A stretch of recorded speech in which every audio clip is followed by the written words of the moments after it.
এই যে কুসুম রানী, এখন রাত প্রায় 10:30 বাজে।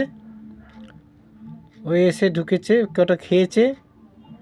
যে বাড়িতে থাকে ও বাড়িতে তো বাচ্চা, এখানে সন্তান প্রসব করবে, ওর জন্য খোপ রেখেছি ওর জন্য। ওই যে এখানটায় ওই যে সন্তান প্রসবের প্রায় সময় হয়ে আসছে কুসুমের।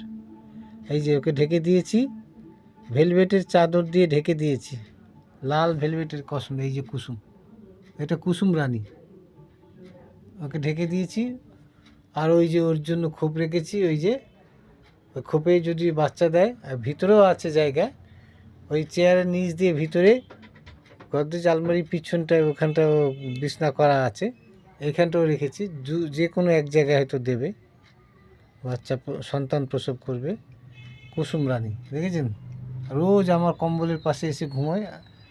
এই যে কুসুম রানী, আমি ঘুমোই, আমার পায়ের কাছে এসে ঘুমোয়। এই যে একে ঢেকে দিয়েছি আলাদাভাবে, ওই ভেলভেটের চাদর দিয়ে, গরম চাদর আর কি, ওটা দিয়ে ঢেকে দিয়েছি। এই যে দেখছি।